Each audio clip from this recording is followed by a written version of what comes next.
continuous integration, basically CI, but this time we want to do it using YAML pipeline.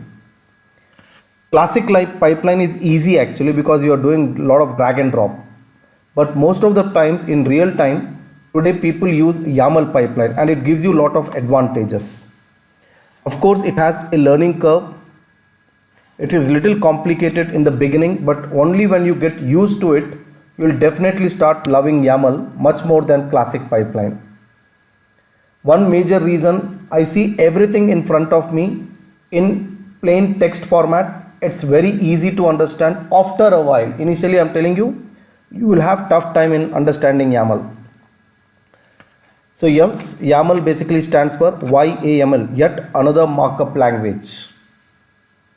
But it's not like a XML or HTML markup language where you have got tags. It's a text-based language.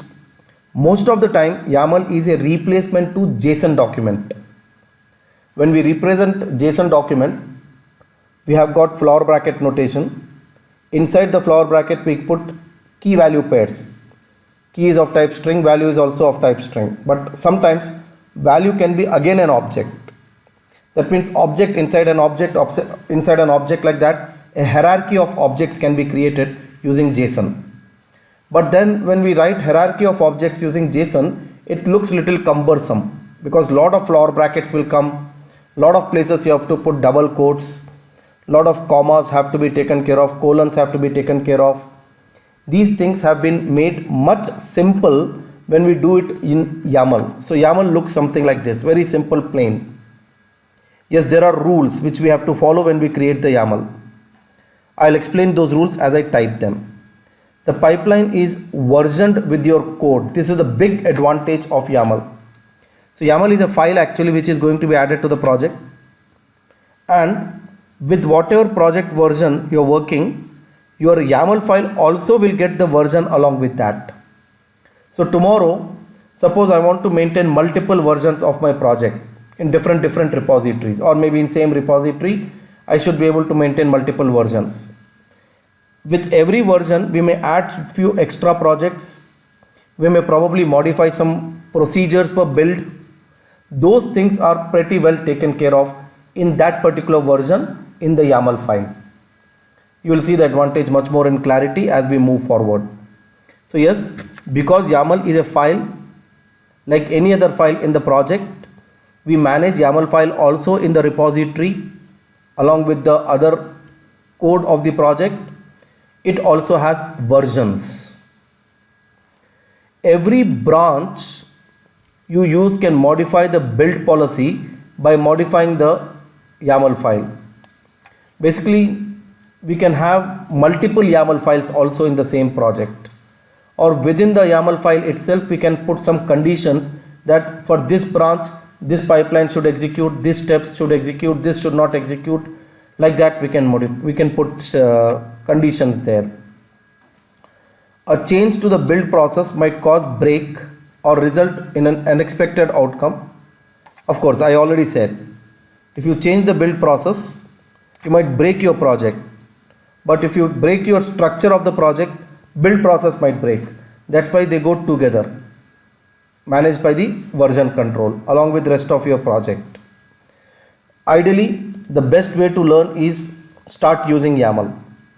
So I'll go back to DevOps. We already have a pipeline here, which is the classic build pipeline. This I call it as classic build pipeline. In addition to that, now I'm adding a new pipeline, and this pipeline I want a YAML pipeline. When you're choosing YAML, these are the source repositories which can be selected. Azure Repos, Bitbucket, GitHub, Git Enterprise Server. Other Gits are also allowed, but they should again be Git repositories and Subversion. So this list probably you may want to remember. These are the only options available with YAML. Actually, other Git also is not there. This is also you have to go for classic only. Subversion also you have to go for classic. So YAML is available only for 4. It's very modern. So choose your repository and choose your starter pipeline.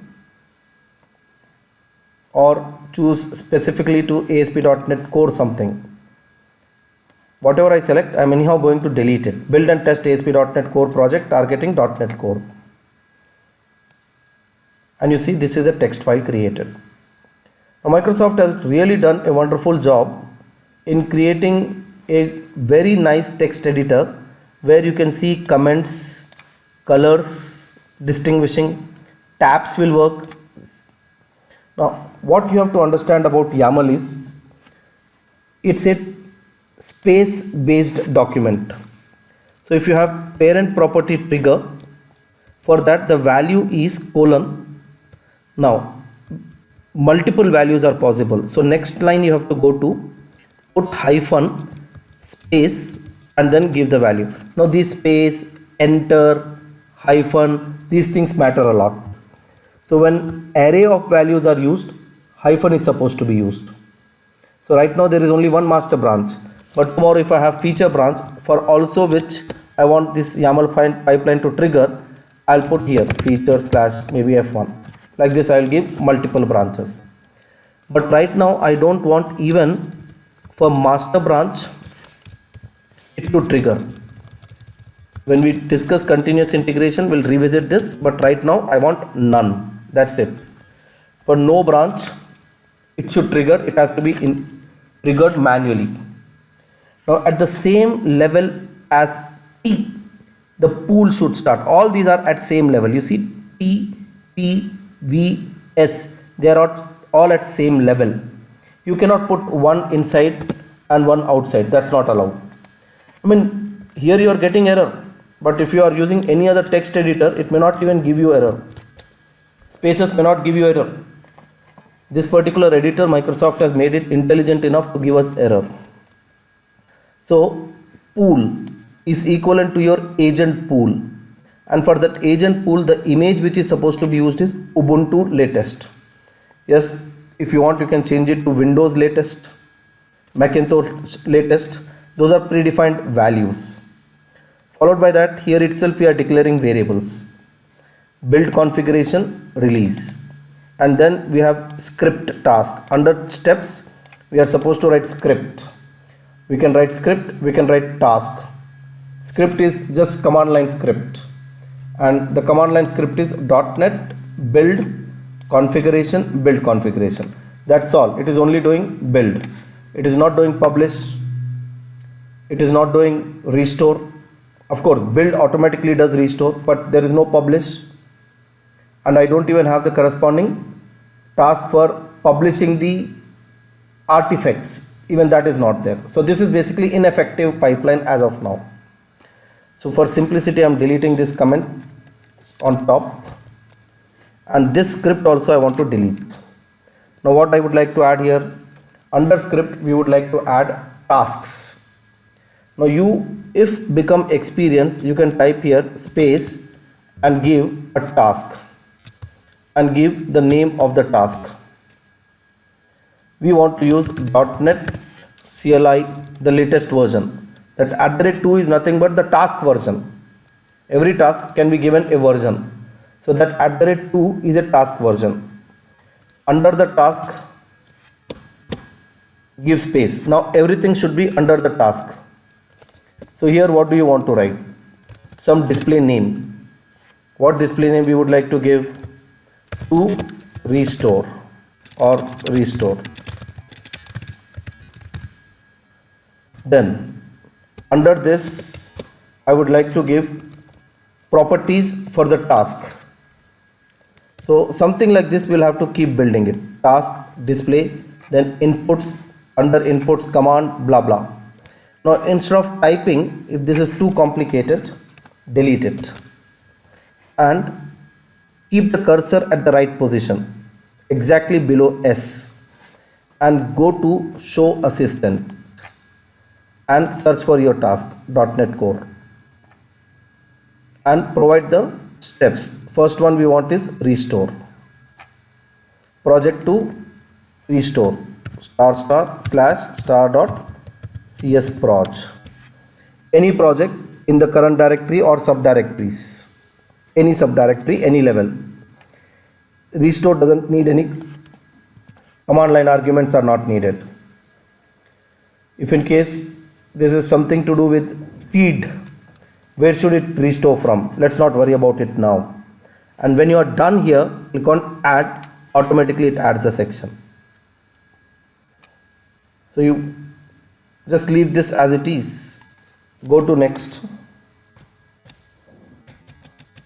Put the cursor again at the starting place. One more task you would like to add. This time build ** /star dot csproj. I would like to give configuration, and we have already declared variable on top, build configuration. Copy. Now you did a mistake. I moved the cursor. Now selection is here. Now if I say add, this selection will be replaced with the new task. So to avoid, again put the cursor back in the right place. Some small hints I am giving, but only way you can learn is by you trying it. Click on add and it adds there. Same thing I am repeating once again. .NET Core, publish, set the properties. So if you look at these properties, these are not different from what we have seen in classic pipeline. Build configuration, -- output. Where do we produce output?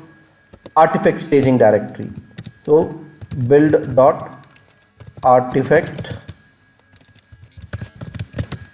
staging directory. Rest of the properties, yes, I want only web projects to be built, blah blah blah. Click on add. And then the final task which I want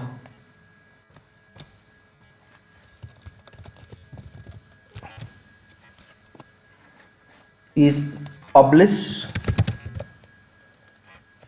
build artifact, and no need to change anything. Click on add. The default name is drop, publish location is container. My pipeline is ready. Right now the pipeline which I have built is a single stage pipeline. This only we are going to make it as a multi-stage pipeline when we want to work with other stages, like probably deployment stages. So save this, and you can run also if you want immediately. Let's do that. See, it's creating a new file. We'll commit the new file. Click on save.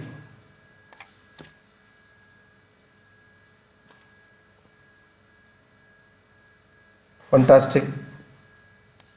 A pipeline is started. Same steps from here, no difference. Instead of classic, we have used YAML. The agent will perform the same jobs. So actually speaking, here also when it ends, I'll show you. Of course, all these are looking same because I did not give display name for them. Ideally, we should give display name for each one of them. Like this, display name. I have not given, that's why the default name is coming, whatever is the task name. Ideally do this. But what I want you to notice is, very soon it will finish, then I'll take you to classic pipeline. And when I click on now, jobs, I don't see artifact. Okay, refresh it. Artifact. And the same story. I want you to now go back to classic pipeline. And in classic pipeline, when you edit, select a task, you'll note that every task is ultimately having a YAML, and you can view here. Same task .NET Core CLI 2, display name, inputs.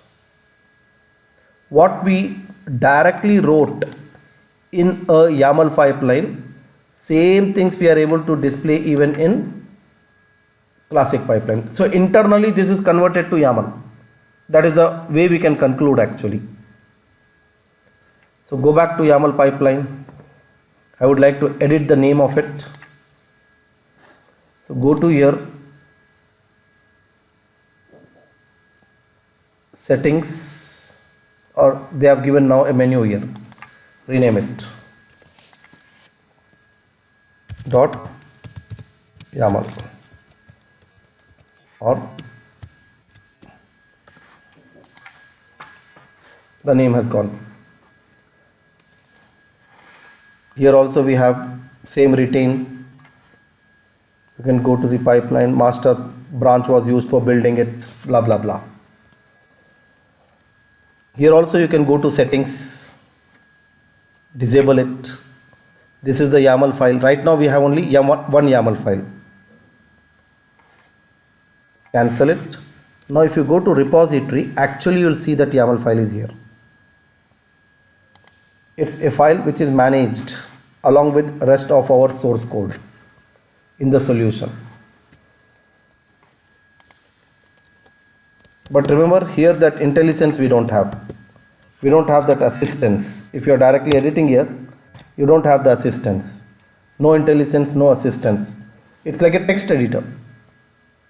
That we will get only when we are going via pipeline. Here, edit, and you can change here. You can definitely add more variables. Keep growing the list of tasks. It's all up to you now how you increase the functionality in the YAML file. But I'm repeating, it looks pretty simple out here, but only when you start writing it, you will see the extreme difficulty in framing this whole thing properly. So be careful about it. But yes, this is a very good beginning, very basic pipeline we have built, which will only produce an artifact and nothing beyond it. That's all in this session. Thank you.